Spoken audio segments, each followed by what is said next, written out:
Assalamu alaikum. Hi everyone. Welcome back to my YouTube channel 5 minutes math tutorial.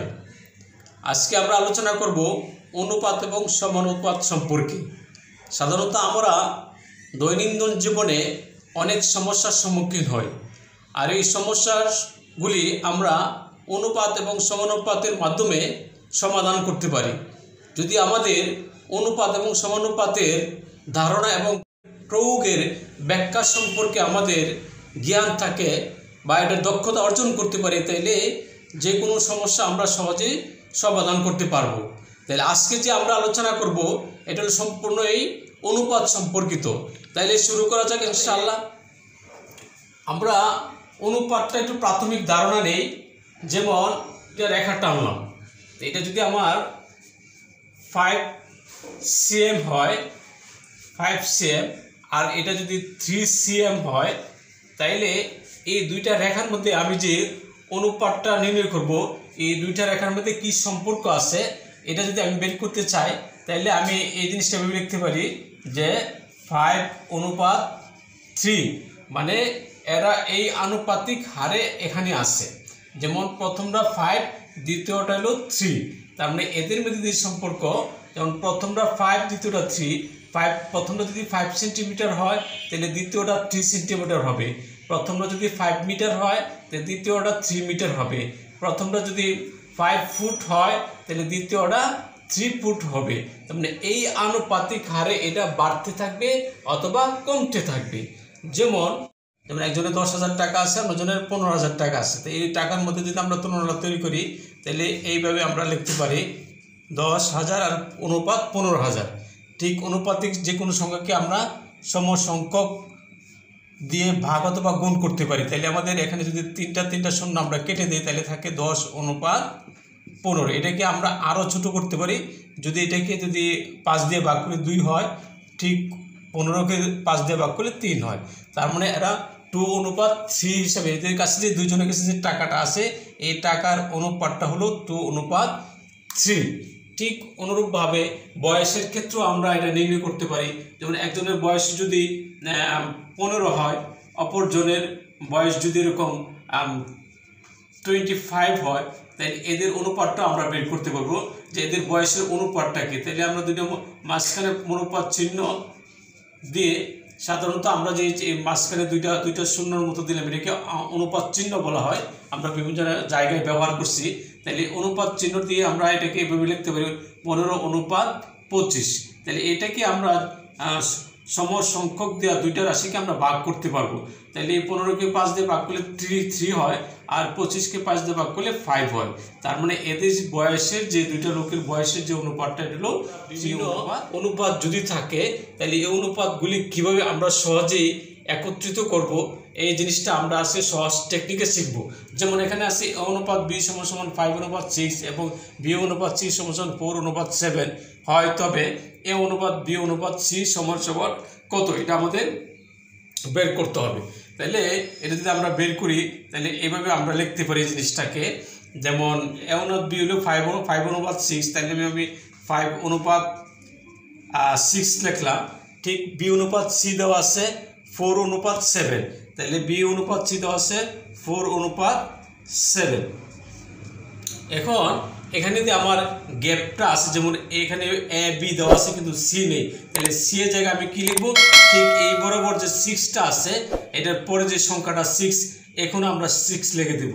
আর ঠিক অনুরূপভাবে এখানে b অনুপাত c দেওয়া আছে 4:7, তাহলে এখানে এর 4 এর বাম পাশে a অনুপাতটা নেই, তাহলে আমরা এখানে কি দিব, এখানে যে এই অনুপাতের বাম পাশে যে সংখ্যাটা আছে এই সংখ্যাটাই আমরা এখানে লিখে দিব। তাহলে এখন বরাবর গুণ করে দিব। তাহলে এখানে হয় 6×7=42, তার মানে 42, এখানে হয় 424, তার মানে 24, তারপরে আসতেছে এখানে আসতেছে 4×5=20, তার মানে 20। ঠিক এখানে 20, 24, 42 আসছে। এইটাকে যদি আমরা যে কোনো সংখ্যা দ্বারা আমরা এই অনুপাত রাশিটাকে আমরা ভাগ করতে পারবো। যদি আমি দেখি যে এই সংখ্যাটাকে কত দিয়ে ভাগ করা যায়, তাই সাধারণত আমার দেখা যাচ্ছে 2 দিয়ে ভাগ করা যায়। তাই 2 দিয়ে যদি ভাগ করি এটা থাকে 10, এটাকে 2 দিয়ে ভাগ করলে আমাদের থাকে 12। আর এটাকে যদি আমরা 2 দ্বারা ভাগ করি তাহলে হয় 21। তাহলে a অনুপাত b যে আমরা পেলাম এটা সমান সমান হলো 10 অনুপাত 12 অনুপাত 21। তার আরেকটা উদাহরণ যদি আমরা দেই তাহলে আর একটু বুঝতে সহজ হবে। যেমন যদি a অনুপাত b সমান সমান 4 অনুপাত 5 এবং b অনুপাত c সমান সমান 3 অনুপাত 5 হয়, তবে a অনুপাত b অনুপাত c সমান সমান কত? তাহলে আমরা লিখলাম a b c অনুপাত দিয়েও লিখতে পারি, না দিলেও কোনো সমস্যা নাই, এটা আমরা ক্যালকুলেশনের জন্য ব্যবহার করলাম। তাহলে a কত দেওয়া আছে 4, b কত দেওয়া আছে 5। তাহলে এখানে আমরা c a বরাবর c কি লিখবো? যেমন এখানে অনুপাতটা 4 অনুপাত 5 দেওয়া আছে, তাইলে আমার ডান পাশে খালি, অর্থাৎ a অনুপাতের ডান পাশে যে সংখ্যাটা আছে b, ঠিক খালি যে জায়গাটা c খালি আছে ওখানে আমি এই 5ই দিব। b এর নিচে 5 আছে, আবার c এর নিচে এই 5টি আসবে, ঠিক আছে, বরাবর 5টি বসাবো। আবার দেওয়া আছে b অনুপাত c সমান সমান 3 অনুপাত 5, তাই আমরা 3 অনুপাত 5 এখানে লিখলাম 3/5। তাহলে এখানে আমার a খালি আছে, তাহলে এটা এর জায়গায় আমরা কি লিখবো? a অনুপাতে বাম পাশে 3 আছে, অর্থাৎ বাম পাশে যে খালি জায়গাটা আছে এখানে আমরা 3 লিখবো। এবার টান দিয়ে প্রত্যেকটাকে আমি গুণ করে দেব, প্রত্যেকটাকে আমি গুণ করে দেব। তাহলে গুণ করলে কি হয়? 25, আর এটা আছে 15, আর এটা আছে 12। এবার দেখব যে পুরা রাশিটাকে কোনো সংখ্যা দিয়ে ভাগ করা যায় কিনা। তাহলে আমি দেখতেছি সাধারণত এটাকে ভাগ করা যায় না। তাহলে আমরা পেলাম কি 12 অনুপাত 15 অনুপাত 25। তাহলে আমরা a অনুপাত b অনুপাত c সমান সমান 12 অনুপাত 15 অনুপাত 25 চলে আসে। যেমন আছে এখানে 3টা অনুপাত দেওয়া আছে, আর এখানে a b b c c d, তার মানে 4টা পদ আছে, a b c d 1 2 3 4। এটা আমরা কিভাবে করব? তাহলে এটা আমরা এভাবেই করব, যেমন a b c d আমরা লিখলাম, ঠিক আছে। তাহলে a অনুপাত b প্রথমে দেওয়া আছে, তাহলে a নিচে আমরা 2 লিখলাম, আবার 3 লিখলাম। তারপরে b অনুপাত দেওয়া আছে 3 অনুপাত 4 মানে 3/4। আবার c অনুপাত d দেওয়া আছে 4 অনুপাত 5, তার মানে 4 আর হলো 5। এবার আমাদের বিভিন্ন জায়গায় এই প্রত্যেকটা বরাবর আমাদের এই ক্ষেত্রগুলির মধ্যে কিছু শূন্যস্থান রয়ে গেছে।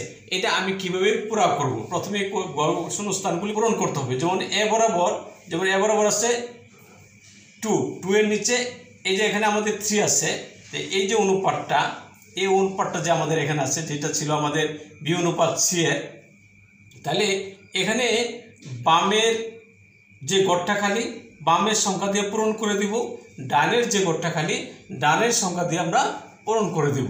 তাহলে এখানে 2 অনুপাত 3 আছে, কিন্তু c এর জায়গায় খালি, d এর জায়গাটাও খালি আছে। তাহলে আমরা c এবং d কি লিখব?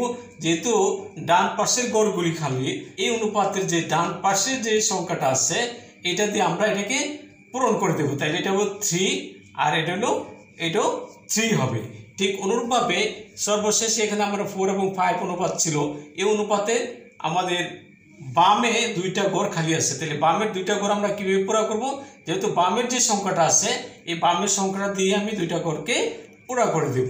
তাইলে এখন যদি আমি এই প্রত্যেকটা যে এখানে যে আমাদের সংখ্যাগুলো আসছে এই প্রত্যেকটাকে আমি গুণ করে দেব, তাইলে আমার a b c d এর অনুপাতটা চলে আসবে। তাইলে আমি এখানে যদি গুণ করি তাহলে কত আসতেছে? 4 5 20, 3 20 60, এখানে 60 আসতেছে, এখানে আসতেছে 4 4 16, 3 16 48, 48 আসতেছে। আচ্ছা, এখানে আসতেছে 3 4 12, 3 12 36, 36 আসতেছে। আর এখানে আসতেছে 3 4 12, 12 দুগুণে 24 আসে। আচ্ছা, এখানে যে আমাদের সংখ্যাগুলো আছে 24, 36, 48, 60, এটাকে আমরা দেখি কোনো একটা সংখ্যা দিয়ে প্রত্যেকটা সংখ্যাকে ভাগ করা যায় কিনা। তা আমি দেখতেছি 12 দিয়ে সব সংখ্যাকে ভাগ করা যায়। এটাকে আমরা যদি 12 দিয়ে ভাগ করি তাহলে আমার থাকতেছে এখানে 2, আর এটাকে 12 দ্বারা ভাগ করলে হয় 3, আর এটাকে 12 দ্বারা ভাগ করলে হয় 4, আর এটাকে আমি যদি 12 দ্বারা ভাগ করি তাহলে হয় 5। তাহলে এইটার সমান সমান আমরা পেয়ে গেলাম 2 অনুপাত 3 অনুপাত 4 অনুপাত 5। তাহলে আমাদের a b c d কি এটা আমরা পেয়ে গেলাম, একদম সহজে আমরা এটা পেয়ে গেলাম। ঠিক অনুরূপভাবে যদি এরকম আসে, যেমন a সমান সমান 2/5 ইন্টু বি এবং বি সমান সমান 3/7 ইন্টু সি হয়, তবে এ অনুপাত বি অনুপাত সি কত। তাহলে এখানে একটা জিনিস লক্ষণীয় যে এ সমান সমান 2/5 ইন্টু বি দেওয়া আছে, তো এই বিটা কিন্তু আমাদের উপরে। আচ্ছা, এটা বা অথবা এটার সাথে বি গুণ আকারে আছে, তাহলে এটাকে আমি এভাবে লিখতে পারি যে এ বাই বি সমান সমান, মানে আমি অপর পাশে এটাকে বাম পাশে নিয়ে আসলাম, তাহলে 2/5 হয়। তার মানে এটা আসতেছে এ অনুপাত বি সমান সমান 2:5। এটাকে আমি অনুপাত হিসেবে বানিয়ে ফেললাম, ভগ্নাংশ আকারে ছিল, এটাকে আমরা অনুপাত হিসেবে তৈরি করে ফেললাম। ঠিক অনুরূপভাবে এটাকে আমি অনুপাত হিসেবে তৈরি করতে পারি, যেমন বি সমান সমান যদি 3/7 ইন্টু সি হয়, তাহলে আমি সিটাকে পাশে নিয়ে আসবো, তাহলে বি বাই সি সমান সমান 3/7, তাহলে অনুপাতটা আসতেছে বি অনুপাত সি সমান সমান 3:7।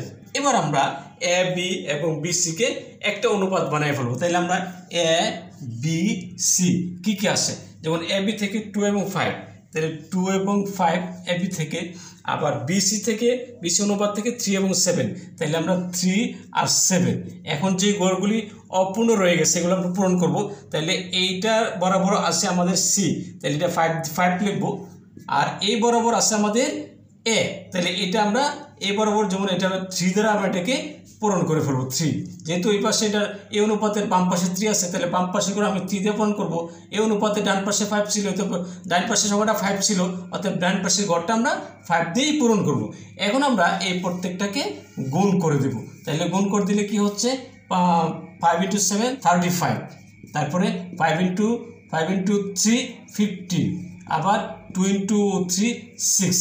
এখন আমরা দেখব যে এটাকে আরও এই বাংলা অনুপাতটাকে ছোটো করা যায় কিনা, মানে ছোটো করার জন্য আমরা যে কোনো সংখ্যা দিয়ে এটাকে আমরা ভাগ করতে পারবো। 3 দ্বারা ভাগ যদি করি তাহলে 6কে ভাগ করা যায়, 15কে ভাগ করা যায়, কিন্তু 35কে ভাগ করা যায় না।